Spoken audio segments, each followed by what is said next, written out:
Hey, you guys, how's it going? It is Clayberry. Hopefully, I don't mess this up this time. I don't know what happened last time, but maybe we just needed to get a new look at things. So let's go ahead and jump right in here. This is the horoscope for Virgo for November 26th through 29th.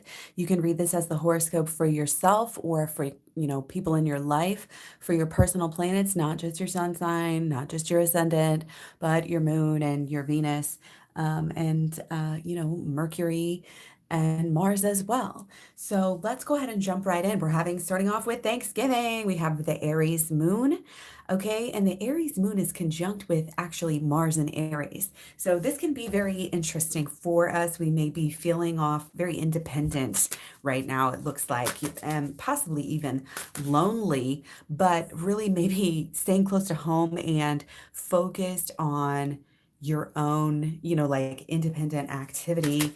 There's some kind of purpose and some kind of goal here, maybe with the home, maybe with the peace, like at home, that we're working on here. And it seems like, there's just this energy of like you are blessed and you do have people, like there's ancestors here and there's energy and love around you, even if it may not feel like that at this time. So we have the moon in conjunct. I mean, we have a lot of moon energy. I just want you guys to know straight up our feelings and our relationships are not necessarily where we want them to be.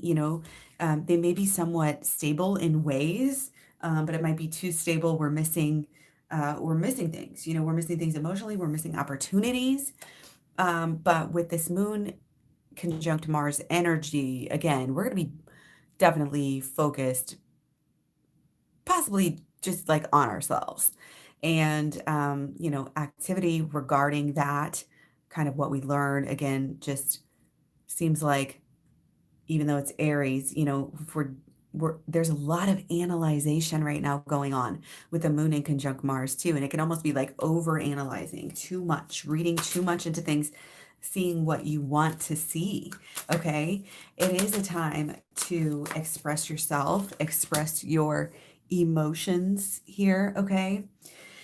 And it's also a time where we may be having feelings or issues. I'm getting a lot of like self-judgment here, but it could be also judgment on others. But there's issues coming through with our passion, with our work, sudden changes, to what we want, what we think we want, and some of these limiting beliefs that I think we've had.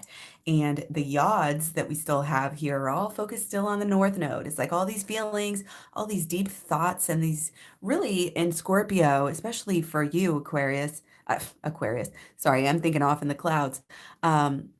Especially Virgo with your Mercury rulership here. This is very cerebral. This is being able to through some of your judgments. And, Virgo is definitely known for being very critical.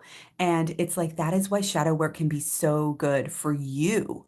Not only, I mean, it's necessary for so many reasons, but it's going to help you to kind of in this process of uncovering what our true life path is with these yods and what we truly want to do. And this, again, this Mercury and Scorpio energy is helping us. And I think you're really keen on that right now.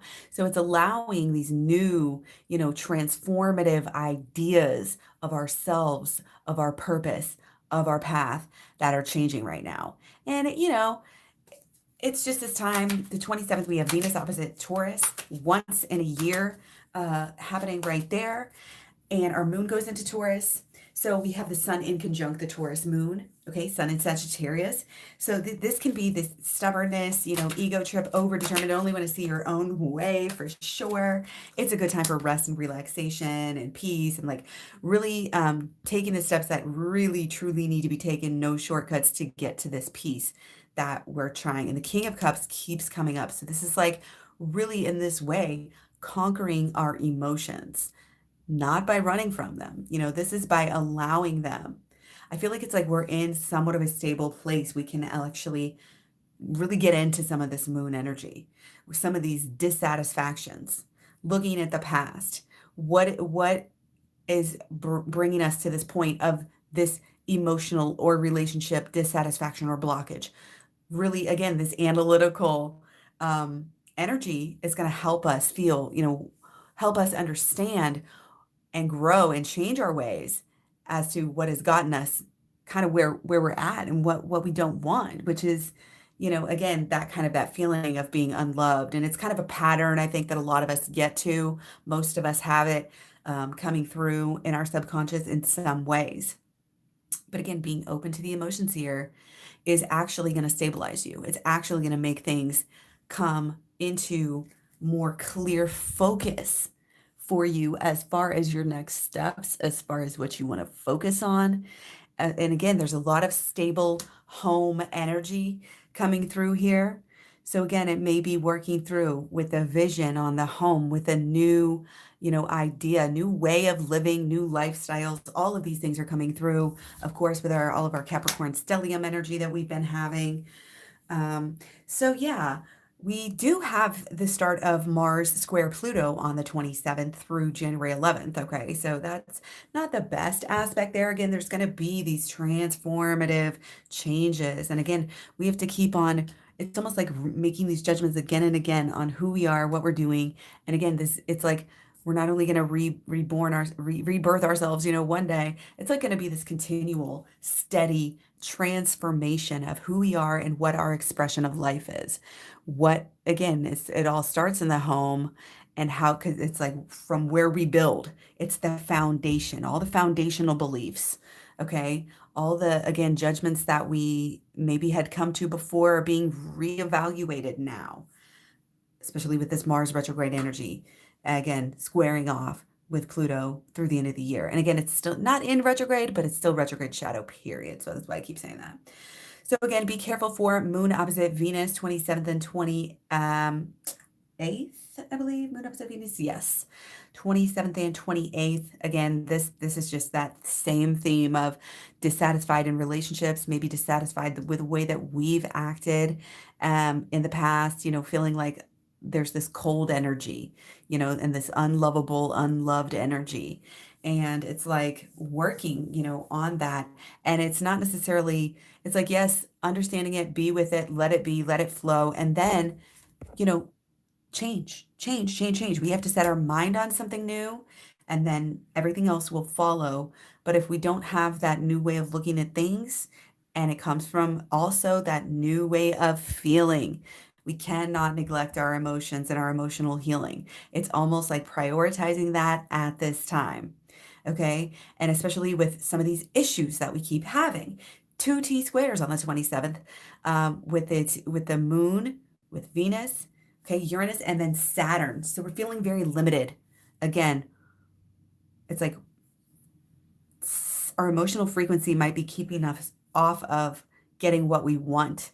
And some of these sudden changes might be bringing the light to that. Again, new realizations, new understandings.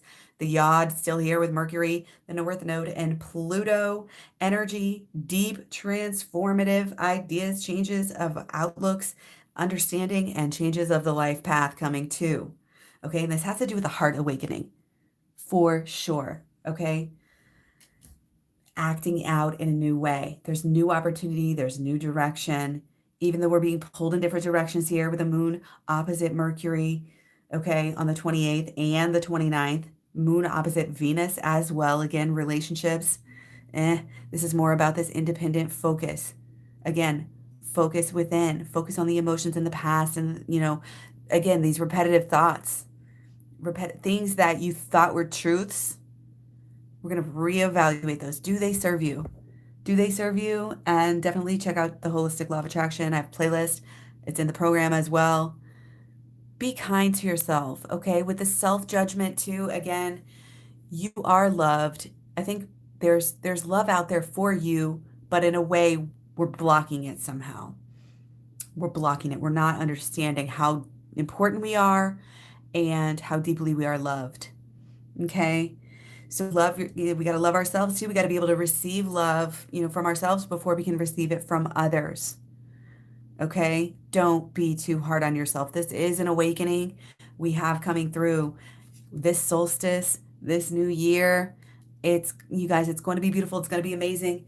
It's been a little rocky, but we are getting somewhere really, really good into a great place of healing. So the more you can do to be in union with that, to be in alignment with that, have that be your focus, have that be your story. That's self-forgiveness, forgiveness of others, understanding, vibrating on a new level, and really focus on a goal here. Following, chasing dreams, getting at it here with this Mars energy. This energy. It's like if we can overcome our emotions, and if we're not allowing our emotions to come through in a kind of a steady and helpful way, and if we're not being able to process those, then they will come through and we will be forced to deal with them. So again, it's kind of dealing with things before they get too big, dealing with things before it becomes a big issue, and really becoming confident again with this holistic law of attraction. So check out the program, the playlist down below. I will talk to you guys soon. Thanks for like, share, subscribes, comments, help so much. I love you guys. I will talk to you soon. Bye bye.